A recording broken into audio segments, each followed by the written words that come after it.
everyone, welcome to our YouTube channel Commerce Group for GRF. So guys, हमने last part के अंदर moment of demand करें, changing demand कर पढ़ा था, इसके साथ साथ हमें टाइप्स ऑफ डिमांड भी पढ़ी थी। आज हम पढ़ेंगे इलास्टिसिटी ऑफ डिमांड। तो सबसे पहले हम ये देखते हैं कि इलास्टिसिटी ऑफ डिमांड के अंदर, कि सबसे पहले हम ये देखेंगे कि लॉ ऑफ डिमांड क्या होता है। देखो, the law of demand state that qualitative nature, यानी कि जो लॉ ऑफ डिमांड होता है कौन सी नेचर का होता है, क्वालिटेटिव नेचर का होता है। इसके अंदर हम ये नहीं बता सकते कि ना किसी भी इनकम के, किसी भी जो प्राइसेस होते हैं उसमें चेंज होने पर उसी क्वांटिटी डिमांड में कितने परसेंटेज चेंज हो रहा है हम ये बता सकते हैं, बस उसमें चेंजेस हो रहा है, बट हम ये नहीं बता सकते कितने परसेंट चेंज हो रहा है। ये आपको बताता है इलास्टिसिटी ऑफ डिमांड बताता है।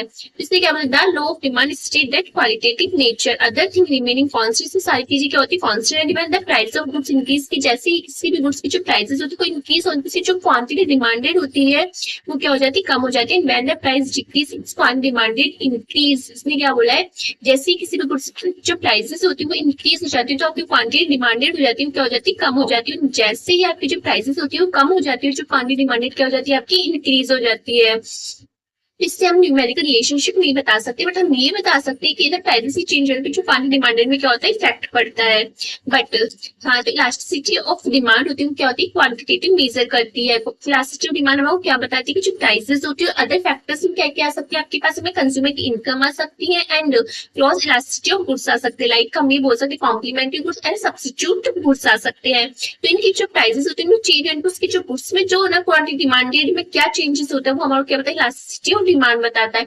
इलास्टिसिटी ऑफ डिमांड का जो कॉन्सेप्ट है वो हमारे किसने दिया था, मार्शल ने दिया था, और अपने बुक्स में कौन सा बुक में दिया था, प्रिंसिपल ऑफ इकोनॉमिक्स में दिया था। आपके इंपॉर्टेंट है कि जो प्रोफेसर मार्शल है उन्होंने क्या दिया था, इलास्टिसिटी ऑफ डिमांड का कॉन्सेप्ट दिया था। कौन से बुक में दिया था, प्रिंसिपल ऑफ इकोनॉमिक्स की बुक में दिया था। Then अब देखते हैं इलास्टिसिटी ऑफ डिमांड की डेफिनेशन क्या होती है। Elasticity of demand refer to the percentage change in demand, यानी कितने परसेंटेज चेंज हो रहा है डिमांड के अंदर। इट मींस हम सबसे पहले इसमें देखते हैं for a commodity with respect to percentage change in earning of the factor affecting demand of commodity, यानी कि जो प्राइसेस में एंड अदर फैक्टर्स में कितने परसेंटेज चेंज होने की वजह से फंड डिमांड में कितने परसेंटेज चेंज हो रहे हैं, उसी हम क्या कहते हैं, इलास्टिसिटी ऑफ डिमांड। इसके 3 डायमेंशंस होते हैं, कौन कौन से होते हैं, price elasticity, income elasticity and cross elasticity. Then हमारे पास क्या फॉर्मूला इसका, जो प्राइस इलास्टिसिटी ऑफ डिमांड होती है, यानी इलास्टिसिटी ऑफ डिमांड होती है उसको हम किससे मेजर करते हैं, ईडी से लिखते हैं। किससे लिखते हैं, ईडी से लिखते हैं, यानी कि elasticity of demand. So formula क्या होता है हमारे पास, percentage change in quantity demanded upon percentage change in price, और इसके आगे हमेशा क्या लगाते हैं, माइनस के अंदर लगाते हैं, ठीक है, ताकि ये ना हमारा जो आंसर है वो प्लस में आ सके। तो अब इसके कैसे changing quantity demanded upon percentage changing price, change in quantity demanded को इस तरीके से भी लिख सकते हैं, change in quantity demanded upon original quantity demanded. ये ना कितने परसेंट चेंज हुआ, यानी देखो तो हमारे पास एक क्वेश्चन गिवन है, ठीक है, इसकी तो हम समझ सकते हैं, यानी हमारे पास जो ओरिजिनल डिमांड क्वांटिटी डिमांडेड हो कितनी 50 है, एंड है ना जो अब है ना जो ना प्राइसेस में चेंज होने की वजह से कितनी हमारी क्वांटिटी डिमांडेड होगी 30 होगी। तो इन दोनों में डिफरेंसेस कितना आया, 20 का डिफरेंस आया। तो हमारे पास में क्या है यहाँ पे, ये क्या आ जाएगा, चेंज इन क्वांटिटी डिमांड कितने परसेंटेज चेंज हुआ डिमांड के, एंड देन इसके बाद में क्या जो ओरिजिनल क्वांटिटी डिमांड की पहले कितनी क्वांटिटी हम यूज करते थे, देन की जो प्राइसेस थी पहले कितनी थी अब कितनी, दोनों में कितना डिफरेंस है वो क्या हो जाएगा, हमारे पास चेंजिंग प्राइस हो जाएगा। एंड ओरिजिनल प्राइस क्या है, जो पहले जो प्राइसेस थी वो क्या हो जाएगी, हमारी ओरिजिनल प्राइस हो जाएगी। तो हम इसको कैसे कैलकुलेट कर सकते हैं, हम ये वाला फॉर्मूला भी यूज करते हैं, percentage change in quantity demanded equal percentage change in price, percentage change quantity demand कैसे फाइंड आउट कर सकते हैं, यानी Q1 माइनस Q, यानी कि जब हमारी है ना अब जो डिमांड होगी वो माइनस जो ओरिजिनल क्वांटिटी डिमांडेड थी उन दोनों में से हम क्या करेंगे, सब्ट्रैक्ट कर देंगे, माइनस क्या कर देंगे, जो पहले वाली डिमांड है अपॉन में क्वांटिटी डिमांड कर देंगे। और परसेंटेज चेंज इन प्राइसेस में क्या करेंगे, जो अब प्राइसेस हो गई वो और जो पहले वाली प्राइसेस माइनस करके अपॉन में क्या कर देंगे, हम पहले वाली प्राइस कर देंगे। और इसका फॉर्मूला ये भी लिख सकते हैं, change in quantity upon change in price multiply by price upon में क्वांटिटी। हम इस क्वेश्चन के थ्रू समझते देखो, जो भाई ओरिजिनल प्राइस वो कितने रुपीज है, 10 रुपीज है, और हम कितनी क्वांटिटी डिमांड कर रहे हैं 15 यूनिट्स की करें, जैसे ही जो हमारी प्राइसेस हो 10 रुपीज 3 हो गया, यानी हमारी प्राइस होगी वो क्या होगी, इंक्रीज होगी, जिसकी वजह से जो हमारी क्वांटिटी डिमांडेड है वो क्या होगी, हमारे पास डिक्रीज हो गई। यानी पहले हम 10 पे 50 यूनिट्स का यूज करते हैं और जैसे 15 रुपीज इस पे हम 30 यूनिट्स का यूज कर रहे हैं। इसका फॉर्मूला क्या है, percentage change in quantity demanded upon percentage change in price elasticity demanded, ठीक है। तो फॉर्मूला क्या होगा, देखो यहाँ पे हम क्या करेंगे, सबसे पहले percentage change in quantity demand निकालने से फॉर्मूला क्या होगा, Q1 माइनस Q अपॉन में Q। Q1 का मतलब क्या होता है, जो अब डिमांड हुई है वो क्या है हमारे पास 30 यूनिट्स की, तो हम क्या लिख देंगे, हम 30 माइनस लगा देंगे, माइनस से माइनस लगा देंगे, कितनी यूनिट्स हो गई 15 यूनिट्स हो गई, अपॉन माइनस क्या कर दिया हमने 50 कर दी, देन अपॉन भी क्या आ जाएगा, यहाँ पे 50 आ जाएगा, यहाँ पे क्या आ जाएगा 50 यूनिट्स आ जाएगा, इसी बार में क्या, सॉरी यहाँ पे, हाँ यहाँ पे क्या दे रखा है 50 यूनिट्स आ जाएगा। यहाँ पे क्या दे रखा है 50 यूनिट्स, पहले यूनिट से 50 आ जाएगा, मल्टीप्लाई किससे कर देंगे 100 से कर देंगे। तो 30 में 50 लेस करेंगे तो क्या आ जाएगा -20 अपॉन में यहाँ पे 50 मल्टीप्लाई 100 करूंगी तो कितना आ जाएगा -40% आ जाएगा। देन अब हम देखेंगे इसके यहाँ पे क्या आ जाएगा -40% आ जाएगा, और ये माइनस फॉर्मूले के आगे लगाती है। और यहाँ पे क्या करेगी चेंज इन प्राइस में क्या P1 माइनस P यानी जो करंट की जो प्राइसेस हो कितने रुपीज हो गए 15 रुपीज हो गए। पहले कितनी प्राइसेस थी इसकी 10 रुपीज थी, तो 50 माइनस 10 कर देंगे यहाँ पे हम। और इसके ओरिजिनल जो प्राइसेस हो कितने रुपीज है, यहाँ पे 10 रुपीज है। और ना अपॉन मल्टीप्लाई किससे कर देते हैं 100 से। नॉर्मली जैसे परसेंटेज निकालते हैं हमारे पास क्या आ जाएगा +50% आ जाएगा। यहाँ पे क्या आ जाएगा हमारे पास +50% आ जाएगा। 40% डिवाइड बाय 50% करेंगे तो हमारे पास -0.8 आएगा, बट माइनस माइनस क्या हो जाएगा एक दूसरे से प्लस हो जाएगा। तो यहाँ पे क्या जाएगा -0.8, यानी जो हम नॉर्मल जो प्राइस इलास्टिसिटी मानते हैं वो 1 मानते हैं, बट ये क्या है 0.8 यानी 1 से कम आई तो क्या हो जाएगा लेस इलास्टिक ऑफ डिमांड। हम नेक्स्ट क्वेश्चन देखते हैं इसके अंदर।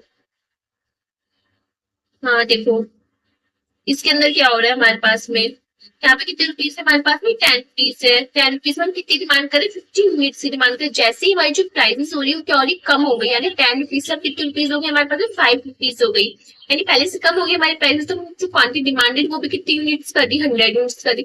जैसे हमारी प्राइस कम हुई वैसे ही क्वांटिटी डिमांडेड क्या कर दी इंक्रीज कर दी। इसका फॉर्मूला क्या होता है same percent change in quantity demand upon percentage change in price. तो हम सबसे पहले क्या फाइंड करेंगे percentage change in quantity demanded find करेंगे। तो उसका फॉर्मूला क्या होता है Q1 माइनस Q अपॉन में Q। तो Q1 में क्या आ जाए आपके पास में जो अब यूनिट्स आ जाएगी 100 माइनस 50 आ जाएगा अपॉन में क्या आ जाएगा ओरिजिनल जो क्वांटिटी कितनी 50 मल्टीप्लाई कर देंगे 100 से कर देंगे। 100 में 50 लेस करोगे तो क्या आ जाएगा प्लस का 50 आ जाएगा अपॉन में क्या है यहाँ पे 50 मल्टीप्लाई 100 करोगे तो क्या आ जाएगा प्लस का 100% आ जाएगा।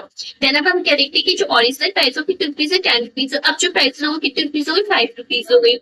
5 माइनस 10 मल्टीप्लाई डिवाइड किससे कर देंगे यहाँ पे हम जो 10 बस जो ये वाला है हमारे पास ओरिजिनल प्राइस है उससे डिवाइड करेंगे मल्टीप्लाई किससे कर देंगे 100 से करेंगे तो हमारे पास क्या आ जाएगा माइनस का 50% आ जाएगा। अब इस फॉर्मूले पुट कर देंगे यानी प्लस का जो हमारे पास क्या बोला है percentage change in quantity demand, percentage change in quantity demand कितना है हमारे पास प्लस का 100% है। अपॉन में क्या आ जाएगा हमारे पास परसेंटेज चेंज इन प्राइस कितना है हमारे पास -50% है। तो हमारे पास क्या करोगे सब्ट्रैक्ट कर दो कि क्या आ जाएगा 2% आ जाएगा। तो रिलेटिव डिमांड यानी हम बोल सकते हैं इसके अंदर कि मोर देन 1% क्या हो जाएगा इलास्टिक डिमांड हो जाएगा।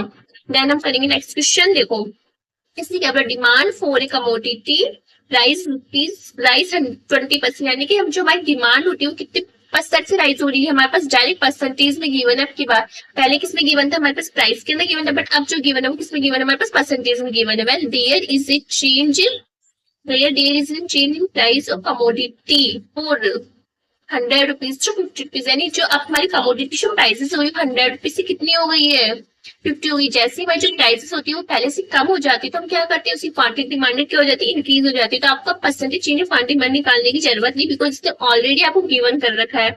यहाँ पे कितना राइज हो रहा है हमारे पास में 20% का राइज हो रहा है। अपोन में क्या कर देंगे हमारी जो प्राइसेस हो रही है 100 रुपीज से कितनी हो रही है 50 रुपीज, यानी 50% का डिफरेंस हो। जैसे निकाल सकते हैं आप कि जो प्राइसेस है वो कितने रुपीज यहाँ पे हमारे पास 50 रुपीज, इसमें माइनस क्या करेंगे जो ओरिजिनल प्राइसेस थी वो माइनस करेंगे 100 रुपीज को, जो ओरिजिनल प्राइसेस डिवाइड कर देंगे 100 रुपीज को मल्टीप्लाई कर देंगे 100। तो हमारे पास क्या आ जाएगा यहाँ पे माइनस का 50%, यहाँ पे लिख दोगे -50%, माइनस माइनस कैंसिल हो जाएगा 50 से डिवाइड हो 20% क्या आ जाएगा 0.4। तो ये क्या है 1 से कम है तो क्या हो जाएगी लेस इलास्टिक डिमांड हो जाएगी। आई होप सो गाइस आपको समझ में आ गया होगा। अब हम देखते हैं factors affecting elasticity of demand. सबसे पहले इसमें क्या हमारे पास में अवेलेबिलिटी ऑफ सब्स्टिट्यूट, यानी इसने क्या बोला जितनी ज्यादा, यानी फर्स्ट में क्या बोला इसने देखो मोर सब्स्टिट्यूट यानी मोर इलास्टिक डिमांड। इसने क्या बोला कि जब किसी भी गुड्स की जो है ना सब्स्टिट्यूट जितनी ज्यादा सब्स्टिट्यूट होगी उतनी ज्यादा क्या हो जाएगी इलास्टिक डिमांड होगी। यानी जैसे किसी भी जो गुड्स है उसकी प्राइसेस में ना क्या हो जाती है इंक्रीज हो जाएगी तो क्या करेगा अगर उसको सब्स्टिट्यूट गुड्स उसके ऊपर शिफ्ट हो जाएगा और भी तरह होगी उसके ऊपर शिफ्ट, जिसकी वजह से क्या होगा जो उसकी डिमांड होगी क्या हो जाएगी ज्यादा इलास्टिक हो जाएगी। जैसे उसकी जो प्राइसेस होगी उस पर कमी या फिर कम या फिर ज्यादा तो जो पानी डिमांड है बहुत ज्यादा डिफरेंस आ जाता है तो इसे हम क्या बोलते हैं इलास्टिक डिमांड बोलते हैं। ठीक है उसी बार में क्या है हमारे पास में लेस नो सब्स्टिट्यूट गुड्स, यानी जब हमारे पास किसी गुड्स में सब्स्टिट्यूट गुड्स कम होंगे या फिर बहुत नहीं होंगे तो क्या होगा उसकी जो डिमांड इलास्टिक जो डिमांड होगी वो क्या होगी इन इलास्टिक यानी कम डिमांड होगी उसकी, बिकॉज है ना उसके पास कोई सब्स्टिट्यूट गुड्स नहीं जिसके ऊपर वो शिफ्ट हो सके, यानी उसकी जो प्राइसेस है वो इंक्रीज हो या फिर डिक्रीज हो डिमांड तो क्या करेगा सेम ही करेगा उसके अंदर। नेक्स्ट क्या है हमारे पास nature of commodity. Nature commodity में क्या होता है हमारे पास एक नेसेसिटी गुड्स आती है, हमारे पास लग्जरी गुड्स आती है एंड हमारे पास क्या आती है नॉर्मल गुड्स आती है।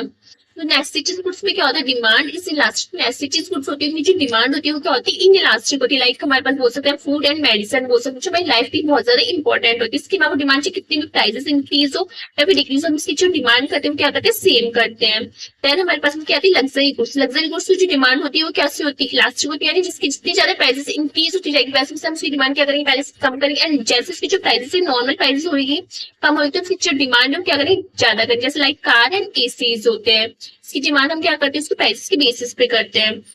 देन हमारे पास में क्या आती है, नॉर्मल गुड्स आती है। नॉर्मल गुड्स की जो डिमांड इलास्टिक होती है कैसी होती है, यूनिटरी इलास्टिक होती है।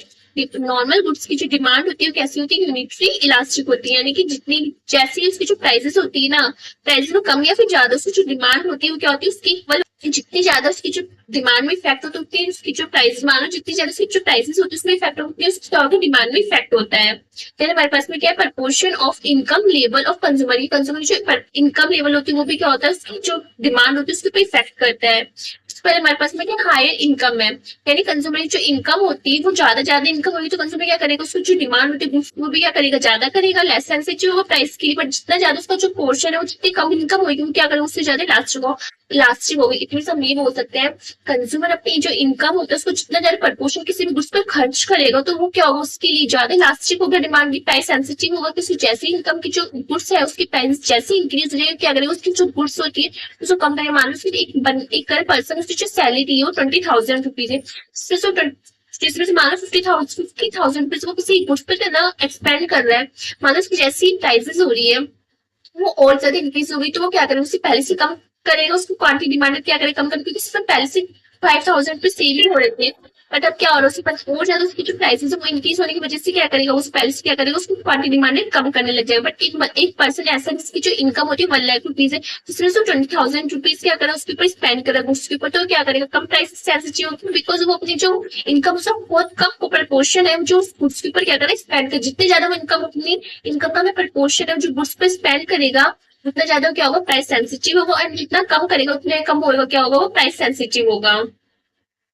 देन हमारे पास इसमें क्या टाइम पीरियड है, यानी हमारे पास जो शॉर्ट रन होता है उसके अंदर क्या होता है, इनइलास्टिक डिमांड होती है। शॉर्ट रन बोल सकते हैं कि जो इमरजेंसी गुड्स होती है जो हमारे जल्दी चाहिए होती है, इसी टाइम पे चाहिए होती है, तो हम क्या करते हैं, जितनी ज्यादा प्राइस होगी उस टाइम पे जितनी प्राइस होगी उसके अकॉर्डिंग हम क्या करेंगे, उसको परचेज कर लेंगे। पर जो लॉन्ग रन होता है उसके अंदर हम क्या करते हैं, सोच समझ के, जब उसकी प्राइसेस होती है वो कम होती है कुछ ज्यादा होती है उसके अकॉर्डिंग हम क्या करते हैं, उसको परचेज कर, जिसकी वजह से वहां पर जो डिमांड होती है वो कैसी होती है, इलास्टिक डिमांड होती है। देन हमारे पास क्या हैबिचुअल कंजप्शन गुड्स। हैबिचुअल का मतलब क्या होता है, जो पर्सन होते हैं वो क्या हो जाते हैं, हैबिचुअल हो जाते हैं, उनको बिना वो रह नहीं सकते। लाइक अल्कोहल बोल सकते हैं हम, इसमें सिगरेट बोल सकते हैं, आइसक्रीम बोल सकते हैं, क्या हो जाते हैं, हैबिचुअल गुड्स हो जाते हैं। जिनकी जितनी भी प्राइसेस हो इंक्रीज हो जाए पर जो पर्सन होते हैं इसके बिना उसको ना कंज्यूम करेंगे नहीं रह सकते, तो उसको परचेज करेंगे, उसकी वजह से जिनकी डिमांड होती है कैसी होती है, इनइलास्टिक डिमांड होती है। हमारे पास क्या है, ड्यूरेबल गुड्स।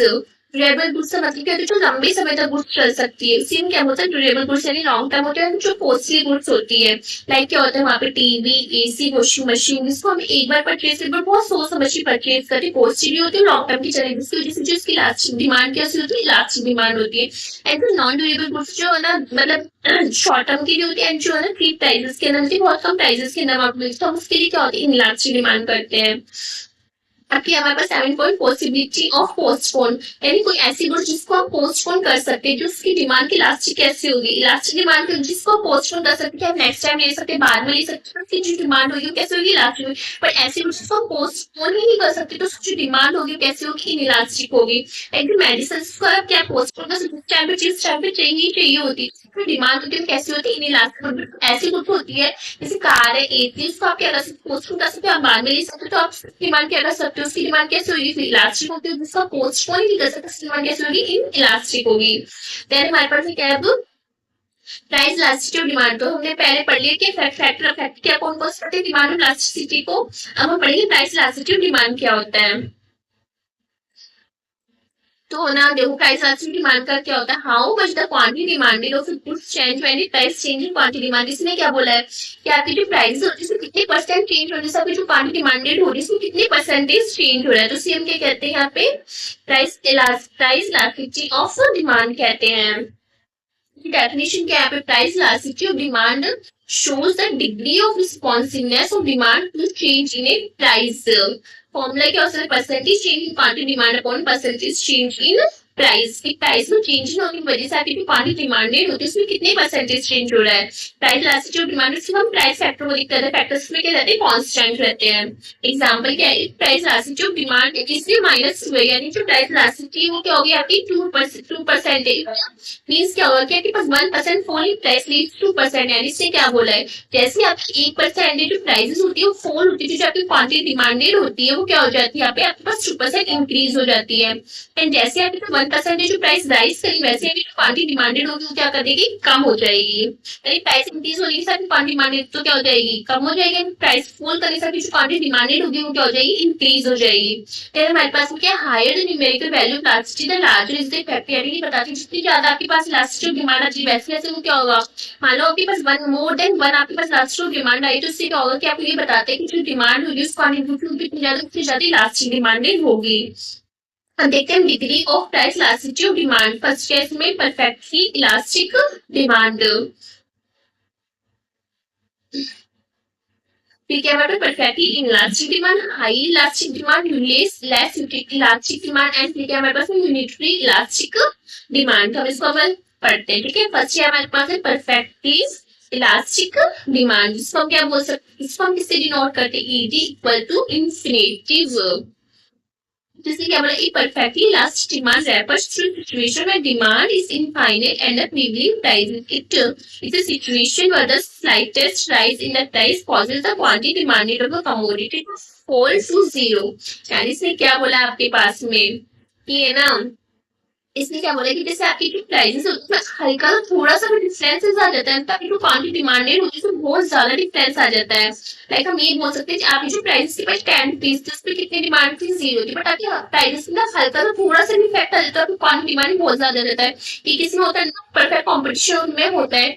यहाँ पे क्या होता है सारे वहां पे बहुत ज्यादा क्या होता है सेलर भी होते हैं बायर, बट वहां पे जो गुड्स होती है कैसी होती है होमोजीनियस गुड्स होती है, सारी जो सेलर्स होते हैं सेम प्राइस रखते हैं। मान लो सबने 10 रुपीज आपके पास कितने रखी प्राइसेस रखी, जो सारे सेलर्स है उन्होंने कितनी प्राइसेस रखी आपके पास 10 रुपीज आपके पास क्या रखी प्राइस रखी। जैसे ही मान लो जो आपकी 10 रुपीज से जो प्राइसेस हो रही है वो कितने रुपये हो रही है 9 रुपीज हो गई, तो आपकी क्वांटिटी डिमांड में कितना इफेक्ट आएगा, सब लोग वहां जाएंगे 10 रुपीज के अंदर क्या होगा, सब मतलब सारी जो बायर्स है सेलर तो कितने रुपीज बेच रहे 10 रुपीज में, आपने जैसे ही जो प्राइस है वो 9 रुपीज कर ली किसी एक ने, तो क्या होगा जो सारे कस्टमर्स है उससे बाय करेंगे 9 रुपीज से बाय करेंगे, जिसकी वजह से क्या होगा क्वांटिटी डिमांड में कितना ज्यादा इफेक्ट हो जाता है। ठीक है, इमेजिनरी कंडीशन मानते हैं हम कि ना सारे जो बायर जो सेम सेम गुड्स बेच रहे हैं वहां पे होमोजेनियस गुड्स वहां पे सप्लाई कर रहे हैं, बट जैसे वहां पे इतना सा भी डिफरेंस हो जाता है प्राइसेस का, आपकी जो क्वांटिटी डिमांड में बहुत ज्यादा क्या होता है इफेक्ट हो जाता है।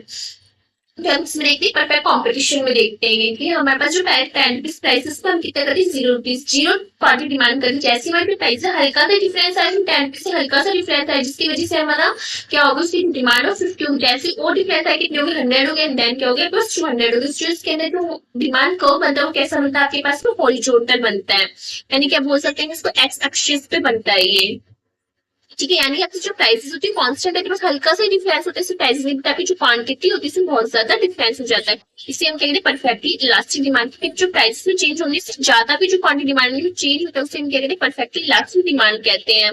इसमें जो प्राइसेस रहती है कांस्टेंट रहती है, ज्यादा डिफरेंस नहीं होता, बट इसके अंदर जो आपके पास डिमांड होता है उसमें कितने इनफाइनेटली चेंजेस हो जाते हैं। Even a very small changing price would make demand zero, के पास थोड़ी सी आपकी डिमांड में जैसे आप डिमांड में जो प्राइसेस होती है उसमें थोड़ा सा भी आप चेंजेस कर दो वैसे आपकी जो डिमांड हो जाएगी क्या हो जाएगी यहाँ पे जीरो भी हो सकती है। देन परफेक्टली लास्ट डिमांड में consumers are very sensitive to price, के अंदर जो परफेक्ट कॉम्पिटिशन इसके अंदर जो परफेक्टली लास्ट डिमांड के जो कंज्यूमर्स होते हैं प्राइस के लिए बहुत ज्यादा सेंसिटिव होते हैं। नेक्स्ट क्या हमारे पास में highly elastic demand. Highly elastic demand में क्या होता है 80 ग्रेटर देन 1, इससे हम डिनोट करते हैं। परफेक्टली इलास्टिक डिमांड में क्या होता है 80 इक्वल टू क्या होता है इन्फिनिटी होता है, और हाईली इलास्टिक डिमांड में क्या होता है 80 ग्रेटर देन 1 होता है।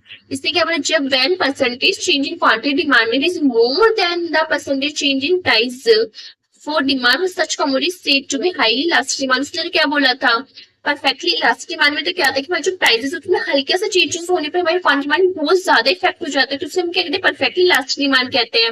इसने क्या बोला कि जो भाई प्राइसेस उसमें तो क्या हो सकती है, जो डिमांड जीरो हो सकती है, इसमें डिमांड जीरो नहीं होगी, बट इसके अंदर क्या होगा, जो प्राइस और इसमें चेंज होने से जो डिमांड इससे ज्यादा चेंजेस होता है, तो हम कहते हैं हाईली लास्टिंग डिमांड कहते हैं। और ये किसके अंदर होता है, लग्जरी गुड्स के अंदर है, जैसे लाइक कार है, एसी है, उसके अंदर क्या होता है, ये हाईली लास्टिंग डिमांड होती है। जो हाई इलास्टिक डिमांड के अंदर क्या होता है हमारे पास में, कि जो कर्व होता है वो कैसे होता है, देखो मान लो जो प्राइसेस थे वो 10 रुपीज, जिसपे हम कितनी डिमांड करते हैं, 100 रुपीज की डिमांड, 100 क्वांटिटी की डिमांड करते, यूनिट्स की डिमांड करते थे। जैसे जो अभी प्राइसेस होगी वो 9 रुपीज हो गई, तो जो डिमांड होगी वो कितने रुपीज से इंक्रीज, कितनी यूनिट से इंक्रीज हो गई, यहाँ पे 50 यूनिट से इंक्रीज हो गई। यहाँ पे तो आपके पास क्या हो रहा है कि प्राइसेस तो आपके पास में 1 रुपीज से इंक्रीज हुई, बट आपके पास जो डिमांड हो रही है 50 यूनिट से इंक्रीज हो रही है। 1 रुपीज से आपकी जो प्राइस है वो कम हो रही है, बट आपकी जो डिमांड है कितने यूनिट से इंक्रीज हो रही है, 50 यूनिट से इंक्रीज हो गई। एंड जैसी जो अभी प्राइस है वो 9 रुपीज से 8 रुपीज हो गई। अभी क्वांटिटी डिमांड में कितना इफेक्ट हो रहा है, पहले 150 थी, अब कितनी होगी, 220 होगी, कितने यूनिट्स का डिफरेंस होगी, 17 यूनिट्स। आपकी जो डिमांड है वो क्या हो गई, इंक्रीज हो गई। अब जैसे जो आपकी प्राइस है 8 रुपीज से 7 रुपीज हो गई है, मतलब 1 रुपीज का सेम डिफरेंस है, बट आपकी जो क्वांटिटी डिमांड है इनमें कितना डिफरेंस आ गया, 100 यूनिट्स का डिफरेंस आ गया। इसने क्या बोला, इसका मतलब क्या हो रहा है हमारे पास में, जैसे हम किसी प्राइसेस के अंदर हल्का सा डिफरेंस करते हैं, वैसे हमारी जो क्वांटिटी डिमांड है बहुत सारी इफेक्ट हो जाए, प्राइसेस से ज्यादा जो इफेक्ट हो जाता है वो कितना हाईली लास्टिक डिमांड होता है। परफेक्टली लास्टिक डिमांड होता है कि माइनस है, प्राइसेस के अंदर माइनस है चेंज होने पर आपकी जो क्वांटिटी डिमांड है बहुत ज्यादा इफेक्ट हो जाता है, वो क्या होता है हमारे परफेक्टली लास्टिक डिमांड होता है।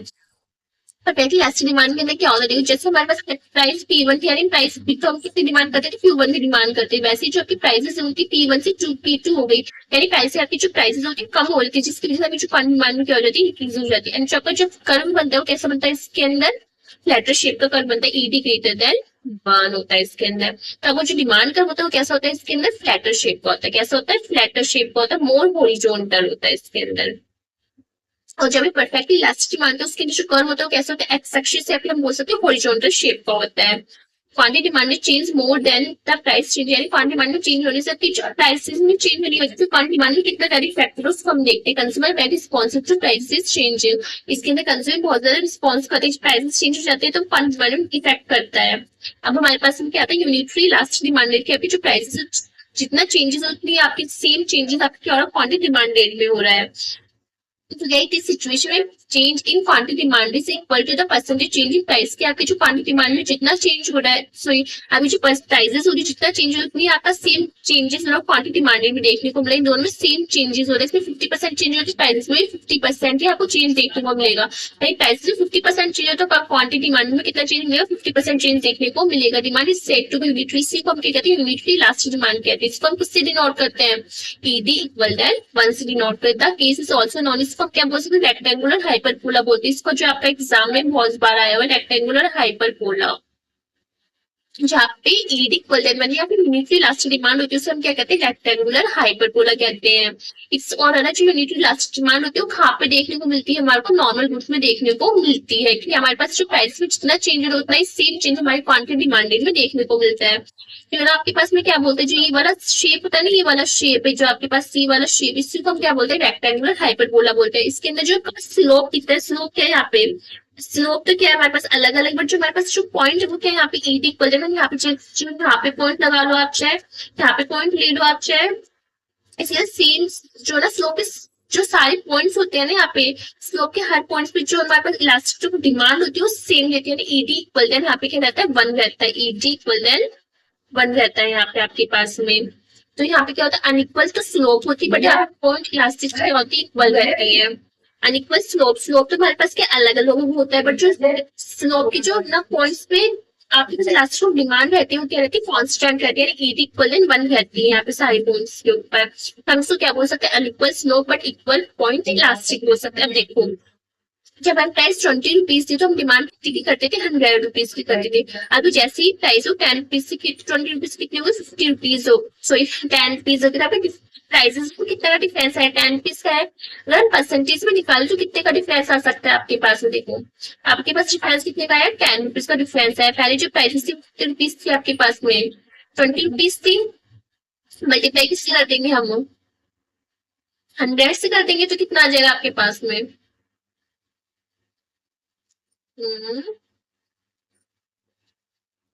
20 से कट करोगे 5 टर्म तो कितना चेंज आ रहा है प्राइस के अंदर, 50% चेंजेस आ रहा है।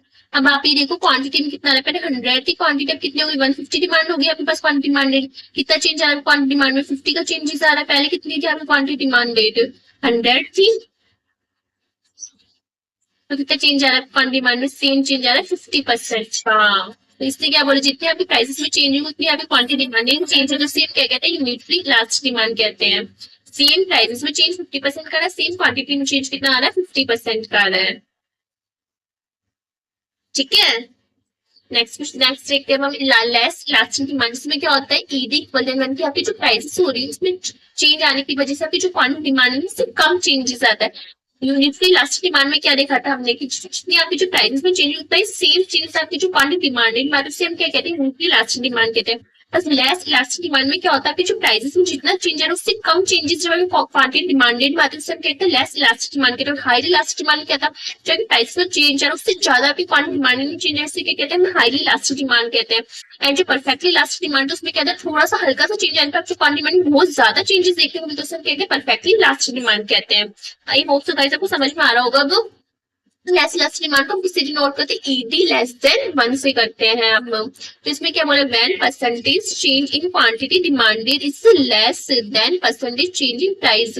प्राइसेस के अंदर चेंजेस आने की वजह से क्वांटिटी डिमांड में उससे कम चेंजेस आते हैं, उससे हम क्या कहते हैं डिमांडेड सच कमोडिटी से लेस इलास्टिक। जहाँ पर कमोडिटी क्या होती है, जो कमोडिटी की जो इलास्टिक होती है वो क्या होती है, कम होती है। लाइक हम बोल सकते हैं necessities of life, necessities of life के अंदर आपकी जो प्राइसेस होती है उसमें चेंजेस से उसकी जो डिमांड है में कम चेंजेस होते हैं। हम देख सकते हैं, देखो यहाँ पे हमारे पास जो प्राइसेस थी पहले 20 रुपीज थी, अब हमारी जो डिमांड कितनी 20 रुपीज पे हम 100 क्वांटिटी की डिमांड कर देंगे। ठीक है, जैसे जो हमारी प्राइसेस हुई वो 10 से 20 से कितने 10 हो गए, तो हमने डिमांड देखो 100 की कितनी कर दी 20 कर दी। ज्यादा डिफरेंस आया कि हमारे पास प्राइसेस कम होने के बाद भी हमारी जो डिमांड ज्यादा इफेक्टिव नहीं पड़ता, उससे हम कहते हैं लेस इलास्टिक डिमांड कहते हैं। एंड जो देखो यहाँ पे हम क्या कर रहे हैं इसके अंदर, हमारे पास भी क्या है यहाँ पे पी जो यहाँ पे प्राइस, पहले हमारे पास प्राइस से कितनी थी, हमारे पास P1 थी तो हम कितनी डिमांड करते थे Q1 डिमांड करते थे। और जैसे हमारी जो प्राइसेस होती है P1 से क्या होगी, P2 यानी पहले से प्राइसेस क्या होगी उससे कम होगी, तो हमारी जो डिमांड होती है उससे पहले से कम ज्यादा तो हुई बट इतना इफेक्ट नहीं हुआ जितना इफेक्ट होना चाहिए था। तो जिसकी वजह से कैसे होता है हमारे पास चीपर होता है डिमांड कर्व। ठीक है, लेस लास्ट डिमांड के जो डिमांड कर्व होता है वो कैसा होता है आपके पास चीपर डिमांड कर्व देखने को मिलता है। नेक्स्ट हमारे पास है परफेक्टली इनइलास्टिक डिमांड। अब हमारे पास में क्या परफेक्टली इनइलास्टिक, हमने सबसे पहले क्या पढ़ा था परफेक्टली इलास्टिक डिमांड, उसके बाद में क्या पढ़ा हाईली इलास्टिक डिमांड, फिर हमने क्या पढ़ा न्यूट्रली इलास्टिक डिमांड, उसके बाद में हमने क्या पढ़ा लेस इलास्टिक डिमांड। हम क्या पढ़ रहे हैं परफेक्टली इनइलास्टिक डिमांड की आपकी जो प्राइस होती है कितना भी चेंजेस आ जाए बट आपकी जो डिमांड होती है उसमें कोई भी चेंजेस नहीं आता, तो उससे हम क्या कहते हैं परफेक्टली इनइलास्टिक डिमांड, जिसको हम किससे डिनोट करते हैं E इक्वल टू 0 से डिनोट करते हैं। यानी a perfectly elastic demanded refers to the situation when change in price poses no change in quantity, क्या प्राइस में कितना भी चेंजेस आते बट आपकी क्वांटिटी डिमांड में कोई भी चेंजेस नहीं आता, उसे हम क्या कहते हैं परफेक्टली इनइलास्टिक डिमांड कहते हैं। It is situation where even a substantial changes in price leave the demand of unaffected, क्या जो प्राइसेस होती है उसमें कितना भी चेंजेस आ जाए बट आपकी जो डिमांड कोई भी फैक्टर नहीं होता है। Demand is perfectly elastic demand which is parallel to Y axis, उसका पर डिमांड कर्व बनता है वो कैसे बनता है, इसके अंदर वाई एक्सिस बनता है, पैरेलल टू वाई एक्सिस बनता है। जो परफेक्टली इलास्टिक डिमांड था उसके अंदर जो आपका डिमांड कर्व बनता था कैसे बनता था हॉरिजॉन्टल बनता था, यानी एक्स एक्सिस बनता था। It is possible in case of the necessities, उसमें आप एसेंशियल गुड्स किसको हम करते हैं परफेक्टली इलास्टिक डिमांड देखने को मिलती है हमारे पास, इसमें लाइक सॉल्ट होते हैं मेडिसिन होते हैं, इसकी जो प्राइसेस कितनी भी इंक्रीज बट अब इसकी जो डिमांड होती है उसको कम करना नहीं चाहिए, इसकी प्राइस कम हो जाए फिर ज्यादा हम डिमांड रखते हैं कॉन्स्टेंट ही रखते हैं इसके अंदर। कि अब जब हमारे पास 10 रुपीज थी इसकी जो डिमांड थी वो 10 रुपीज की जो प्राइसेस थी उसके ऊपर हम डिमांड कितनी करते थे 100 यूनिट की करते, इसकी जो प्राइसेस वो 10 से कितनी हो गई 20 हो गई, 10 रुपीज से क्या हो गया इसका इंक्रीज हो गई बट फिर भी हम इससे जो प्राइस डिमांड करें वो क्या कर रहे हैं सेम डिमांड कर रहे हैं। जैसे इसकी प्राइस 20 से 30 होगी फिर भी हम उसकी जो डिमांड करें वो कितनी कर रहे हैं 100 यूनिट्स की करें। जैसे उसकी प्राइस इंक्रीज हो रही 40 यूनिट्स 40 रुपीज हो रही वैसे भी हम उसकी डिमांड क्या करें सेम रख रहे हैं। इसमें जो डिमांड होती है वो कॉन्स्टेंट रहती है, आप जो प्राइसेस होती है उसमें कितना भी इफेक्ट चाहे तो कम हो जाए फिर ज्यादा हो जाए हम सेम रखते हैं इसके अंदर क्वांटिटी डिमांड रेट को। लाइक सॉल्ट है ना, वो जितना यूज करने का जितनी नीड होती है ना उतनी हम उसको क्या करते हैं, उसको कंज्यूम करते हैं उस फूड को। इसके अंदर इसकी वजह से जो क्या होता है, इसमें प्राइस कितनी भी चेंज आपको क्वांटिटी डिमांड क्या रहती है, इसमें कांस्टेंट रहती है। इसी को हम किसी ने नोट करते हैं, ईट इक्वल टू जीरो से नोट करते हैं। अगर क्या ईट इक्वल टू क्या इन्फिनिटी होता है, उससे हम क्या कहते हैं, परफेक्टली इलास्टिक डिमांड कहते हैं। इसके अंदर क्या होता है, जो प्राइसेस होते हैं उसमें बहुत कम चेंजेस की वजह से डिमांड में इनफाइनाइट चेंजेस हो जाते हैं, उससे हम क्या कहते हैं, परफेक्टली इलास्टिक डिमांड कहते हैं। इसके अंदर जो डिमांड शेप होती है, डिमांड कर्व होता है, वो कैसा होता है, हमारे पास में हॉरिजॉन्टल शेप का होता है। उसके बाद क्या ईड इक्वल टू जीरो, यानी आपकी जो प्राइसेस होती है कितना भी चेंज होता है, क्वांटिटी डिमांड में कोई भी चेंजेस नहीं होता, उसमें क्या होता है, उसे हम क्या कहते हैं, परफेक्टली इलास्टिक डिमांड कहते हैं। डिमांड तो रिमेन अनचेंज, बट आपको जो प्राइसेस होती है क्या होती है, चेंजेस होते हैं। एंड इसके अंदर जो शेप होती है डिमांड की कैसी होती है, वर्टिकल होती है, वाई एक्सिस होती है। ईड इक्वल देन वन के अंदर क्या होता है, यूनिटरी इलास्टिक होता है कि आपके पास जितनी चेंज आपकी डिमांड में हो रहा है उतना ही सेम, सॉरी जितना चेंज आपकी प्राइसेस उतना सेम चेंज आपकी डिमांड में देखने को मिलता है। इसका जो शेप होता है वो कैसा होता है, रेक्टेंगुलर हाइपरपोलर शेप होता है। ध्यान रखना जो शेप है उससे एग्जाम में क्वेश्चन आने की पॉसिबिलिटी होती है, एग्जामिनर क्वेश्चन देता है, आए हुए भी आपके क्वेश्चन से। और जहाँ पे आपकी जो प्राइसेस होती है, जो आपकी इलास्टिक डिमांड होती है ईडी ग्रेटर देन वन होती है, वहां पे sorry ED less than one होती है, वहां पे क्या होती है, लेस इलास्टिक डिमांड होती है। वहां पे जो आपका यानी कि जो आपकी डिमांड प्राइसेस होती है उसमें चेंजेस से सिर्फ डिमांड में कम, इससे कम इफेक्ट पड़ता है, उससे कम चेंजेस होती है, तो उससे क्या होता है, लेस इलास्टिक डिमांड होता है। उसका जो डिमांड है वो तो कैसा होता है, चीपर कर्व का होता है। उसके बाद में क्या हमारे पास ED greater than one, ED greater than one के अंदर क्या होता है, मोर इलास्टिक होता है। जो आपकी डिमांड कब होती है, मोर इलास्टिक डिमांड कब होती है, यानी कि जो प्राइसेस में ना चेंजेस है, डिमांड में ज्यादा चेंजेस आता है, उसे हम क्या कहते हैं, मोर इलास्टिक डिमांड कहते हैं। इसमें क्या है, परसेंट डिमांड में तो आप प्राइसेस में तो आपके पास ज्यादा चेंज आ रहा है, प्राइसेस में चेंज है तो डिमांड में ज्यादा चेंजेस हो रहा है। इसके अंदर जो डिमांड होता है कैसा होता है, फ्लैटर शेप का होता है। परफेक्टली इलास्टिक में आपको जो हॉरिजॉन्टल शेप का होता है, परफेक्टली इलास्टिक में आपके पास वर्टिकल शेप का होता है, यूनिटरी इलास्टिक में आपके पास रेक्टेंगुलर हाइपरपोलर शेप का होता है। एंड लेस इलास्टिक के अंदर यानी लेस इलास्टिक के अंदर आपका जो डिमांड कर्व होता है वो कैसा होता है, आपको स्टीपर कर्व का होता है। एंड जो मोर इलास्टिक होगा उसमें डिमांड कर्व कैसा होता है, आपके पास फ्लैटर शेप का होता है।